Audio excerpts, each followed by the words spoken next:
간절한 소망을 가지고 계십니다.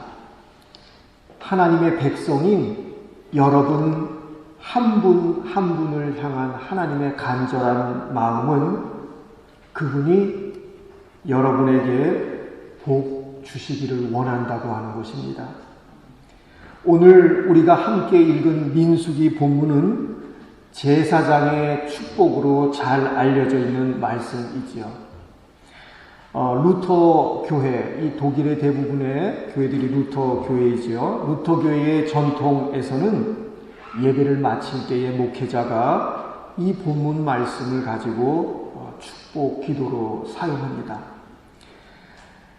사랑하는 교우 여러분, 하나님은 그분이 주시는 모든 것을 여러분이 받기를 원하십니다. 하나님은 모든 사람이 그분의 축복 가운데 있기를 원하십니다. 그것이 우리 아버지 하나님의 마음입니다. 인간의 삶은 그 처음부터 하나님께서 인간을 지으시고 복을 주심으로 시작된 것을 우리는 확인해 볼 수 있습니다. 하나님께서 사람을 창조하시고 가장 먼저 행하신 일이 있지요. 창세기 1장에 보니까 하나님께서 그분의 형상대로 남자와 여자를 창조하시고 사람들에게 가장 먼저 행하신 일을 이렇게 전합니다. 하나님이 그들에게 복을 베푸셨다. 하나님께서 아브라함을 믿음으로 부르시면서 가장 먼저 그에게 행하신 일이 있습니다. 하나님은 아브라함에게 이렇게 말씀하십니다. 내가 너로 큰 민족이 되게 하고 너에게 복을 주어서 내가 크게 이름을 떨치게 하겠다. 너는 복의 근원이 될 것이다.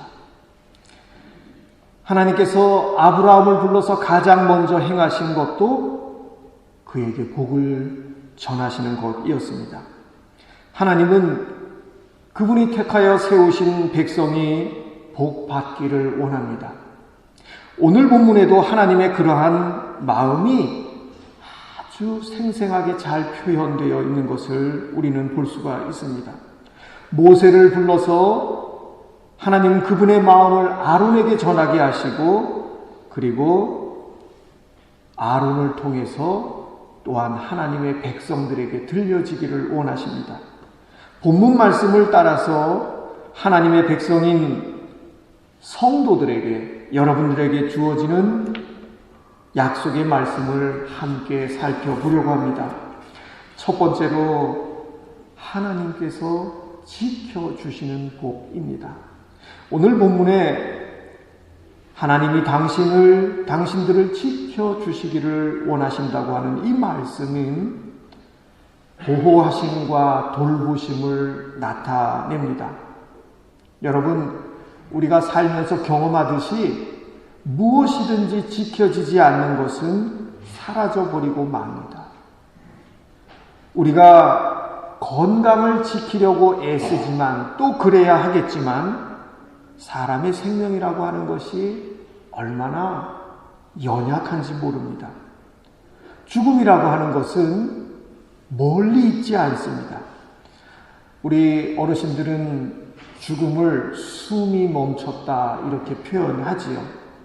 우리가 이렇게 숨을 들이쉬고 내쉬지만 들이마셨던 그 숨을 내보내지 못하면 생명은 거기에서 딱 멈춰서는 것이 우리들의 연약한 인생입니다. 더군다나 이스라엘 백성을 축복하라고 하는 이 말씀은 광야에서 주어졌습니다. 광야는 생존의 조건이 아주 척박한 곳이지요. 그러나 하나님께서 지켜주시고 인도해 주신다고 하는 그 말씀을 들을 때에 그들은 일어나서 믿음의 여정, 가나안을 향한 여정을 향해서 앞으로 나아갈 수 있었던 것입니다. 우리들의 신앙생활도 그렇습니다. 믿음도 우리가 지켜낼 수 있는 것이 아닙니다. 다른 그 무엇보다 지켜주심을 받아야 하는 것이 믿음입니다. 신앙생활에는 나약해지려고 하는 마음도 우리 안에 시시때때로 들어오고, 유혹도 시시때때로 우리 가운데 들어오고, 세상의 풍조와 여러 가지 죄악의 파도가 우리들에게 몰려옵니다. 우리가 믿음을 지킨다고 하지만 사람이 자기 마음을 지키는 일은 우리 힘으로 잘 되지 않습니다. 아마 우리가 마음을 지키겠다고 결심한 대로만 우리 인생이 되어졌다고 한다면 우리 모두가 다들 성자가 되어 있겠지요. 믿음을 지키는 일은 똑똑하다고 되는 것도 아닙니다. 자신의 똑똑함을 의지하여 자고하는 마음 때문에 오히려 믿음을 끝까지 지키지 못하고 파손하는 사람들이 얼마나 많은지 모릅니다. 사랑하는 교회 여러분, 하나님을 의지함으로 여러분 모두가 의의 면류관을 받는 그 자리까지, 그 시간까지 믿음을 하나님께서 지켜주시기를 축원합니다. 둘째, 하나님께서 그분의 얼굴을 비추어 주셔서 은혜 베풀어 주시는 복입니다. 사람이 누군가에 대해서 마음이 돌아서게 되면 어떻게 됩니까? 외면하게 되지요. 외면한다고 하는 것은 마주치는 것, 눈을 마주보는 것을 꺼리고 얼굴을 돌리는 것을 뜻합니다. 성경에서도 하나님께서 얼굴을 숨기시는 것은 심판을 뜻합니다. 하나님께서 우리에게서 얼굴을 돌려버리신다면 그거보다 끔찍한 인생은 아마 없을 것입니다.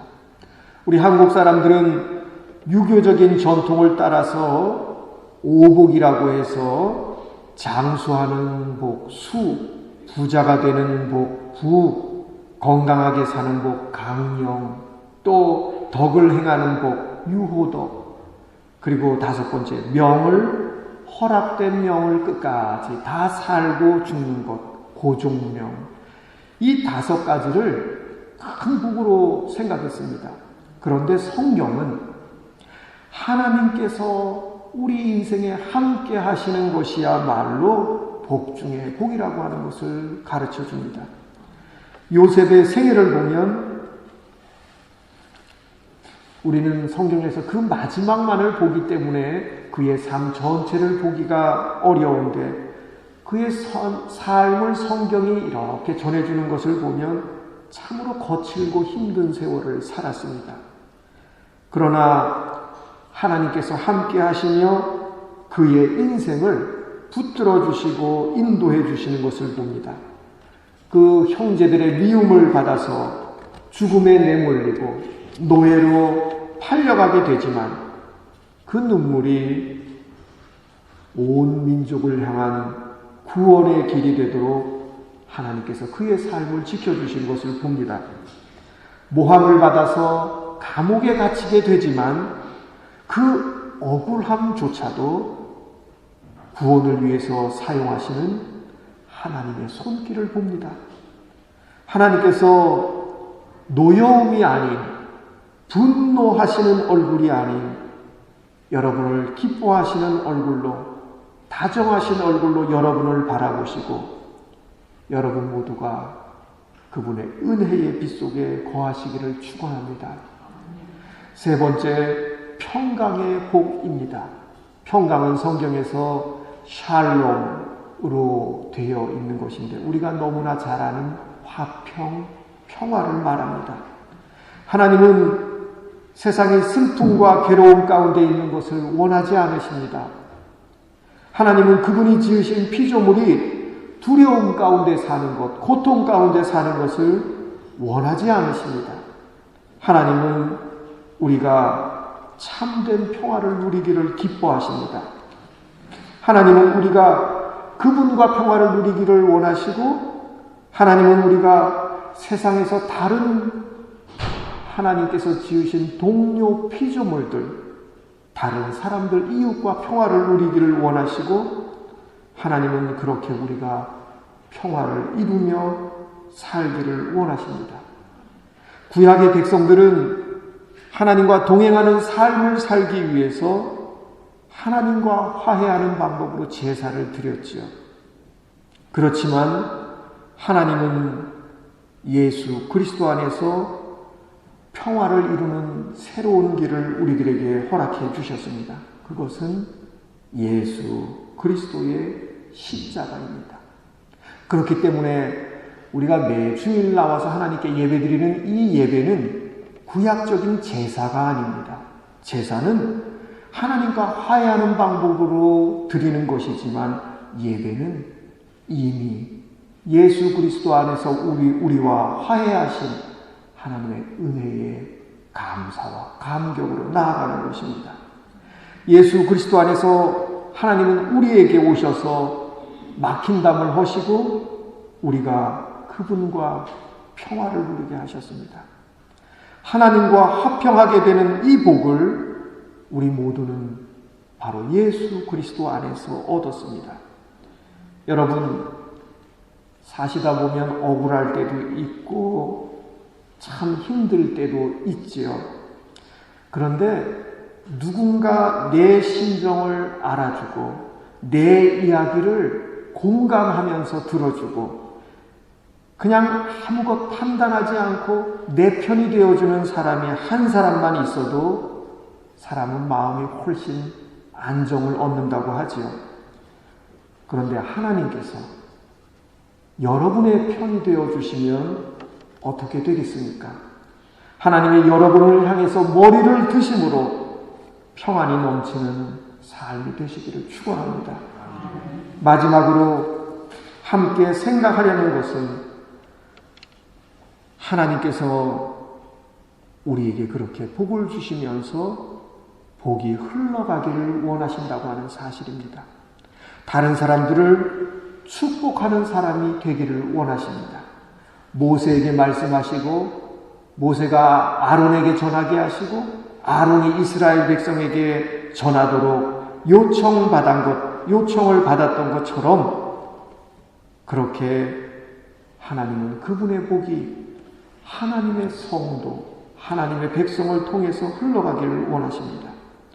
아브라함을 부르신 하나님은 너로 말미암아 모든 민족이 복을 받을 것이라고 말씀하셨습니다. 하나님께서는 예수 그리스도 안에서 여러분을 부르시고 여러분을 통해서 하나님의 축복이 흘러가기를 원하십니다. 부름받은 모든 주의 성도들이 축복의 유통자들이 되기를 원하십니다. 하나님의 백성이 누군가를 축복하는 것은, 여러분이 누군가를 축복하는 것은 하나님께서 여러분들에게 허락해 주신 특권입니다. 성경을 보면 야곱이 그 자녀들을 축복하는 말씀이 나옵니다. 자녀들에게 먹을 것, 입을 것만 마련해 주면 부모의 역할을 다하는 것이 아닙니다. 믿음의 부모들에게는 자녀들을 축복해야 하고 축복하는 특권이 주어져 있습니다. 우리가 사람이 화가 나면 막 그냥 통제되지 않은 말들이 나가게 되지요. 야, 이놈의 새끼야, 너 뭐가 되려고 그러냐? 누굴 닮아가지고 그냥 막 나가게 되지요. 엄마 아빠가 왜 이 고생하는 줄 아느냐? 다 너 때문이다 이놈아. 그러면서 쏟아붓지요. 화가 나면 감정적인 말이 튀어나오려고 하지만 우리는 입술을 지켜야 하겠습니다. 저주가 섞인 말은 많은 심리학자들의 연구에서 공통적인 것은요, 저주가 섞인 말, 그러한 말은 영혼의 가시처럼 깊이 박혀서 그 사람의 일생에 부정적인, 심지어 파괴적인 영향을 미친다고 하는 것입니다. 감정을 막 쏟아부으라고 하나님께서 자녀를 맡기신 것이 아닙니다. 자녀들에게 축복의 말을 건네시고 축복하시되 부지런히 축복하시기를 축원합니다. 성경에 보면 야곱이 자녀들에게 간절한 마음으로 축복하는 것을 봅니다. 야곱에게 허락되었던 그 특권은 여러분에게도 모두 허락되어져 있습니다. 또 성경 룻기에 보면 시어머니 나오미가 두 며느리를 축복하는 것을 봅니다. 룻기는 아주 짧지요. 그런데 이 시어머니의 모습에서 특별히 두드러진 것은 이 며느리를 자주자주 축복한다고 하는 것입니다. 며느리를 위해서 축복할 때에 이 시어머니 나오미가 여호와께서 너희를 선대하기를 원하노라, 그렇게 복을 빌어줍니다. 또 2장에 보면 하나님 여호와께서 그 날개 아래 보호받으러 온 내게 온전한 상 주시기를 원하노라, 그렇게 복을 빌어줍니다. 그렇게 축복하는 가운데 하나님께서 그들의 삶에 찾아온 어두움을 물리쳐 주시고 새로운 삶의 기쁨과 위안을 얻도록 해주시는 것을 봅니다. 사랑하는 교우 여러분, 우리가 서로 축복한다면 묶여있던 관계가 풀리고 변화가 일어날 것입니다. 가정에서도 교회에서도 여러분이 속한 모든 곳에서 하나님은 변화를 주실 것입니다. 무엇보다 죄로 인해서 고통받은 이 세상은 하나님의 축복이 필요합니다. 죄로 인해서 하나님의 복을 누리지 못하고 있는 이 세상이 회복되기를 하나님은 원하십니다. 그 회복과 구원을 위해서 하나님께서는 당신의 아들 예수 그리스도를 보내셨고, 예수 그리스도 안에서 택함을 받은 여러분을 통해서 복이 흘러가기를 원하십니다. 사랑하는 교우 여러분, 사랑하는 사람을 위해서 축복을 연습해 봅시다. 오늘 하나님께서 주신 이 본문 말씀, 너희들에게 라고 하는 이 말씀, 당신들에게 라고 하는 이 말씀 대신에 여러분이 사랑하는 그 대상에 이름을 넣어서 축복하는 연습을 한번 해봅시다. 또한 마음이 멀어져 있는 사람들을 위해서 축복하는 연습도 여러분 한번 해보십시다. 마음이 멀어져 있는 사람의 이름을 그 자리에 넣어서 오늘 이 하나님께서 우리에게 당부하시는 이 말씀으로 축복하는 연습을 한번 해보시기를 바랍니다. 하나님의 축복은 우리가 허락된 삶을 다시 기뻐할 수 있도록 해줍니다. 사랑하는 교우 여러분, 복을 주시는 분은 하나님이십니다. 그렇지만 하나님은 축복의 통로로 세움받은 사람들을 통해서 그 복이 흘러가기를 원하시고 그렇게 하나님의 나라의 역사를 만들어 가십니다. 예수 그리스도 안에서 우리 모두는 축복의 통로로, 축복의 유통자들로 세움받았습니다. 그러므로 우리 마음을 꽁꽁 닫고 수고한 일에 칭찬과 격려 한마디도 건네지 못하는 그런 영적인 벙어리는 되지 말아야 하겠습니다. 축복은 축복을 낳고 축복은 축복으로 되돌아옵니다. 예수님께서 제자들에게 그렇게 말씀하셨죠. 너희들 나가서 먼저 누구 집에 가거든 먼저 축복부터 빌어 주어라.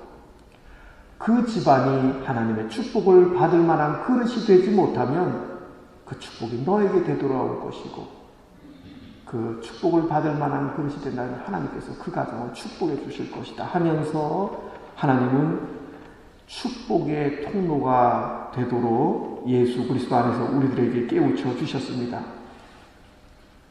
가장 가까이 있는 사람에게서부터 복을 빌어주시기를 기원합니다. 여러분이 사시는 일평생 동안 하나님께서 여러분을 지켜주시며 은혜 베풀어 주시기를 주님의 이름으로 간절히 축원합니다.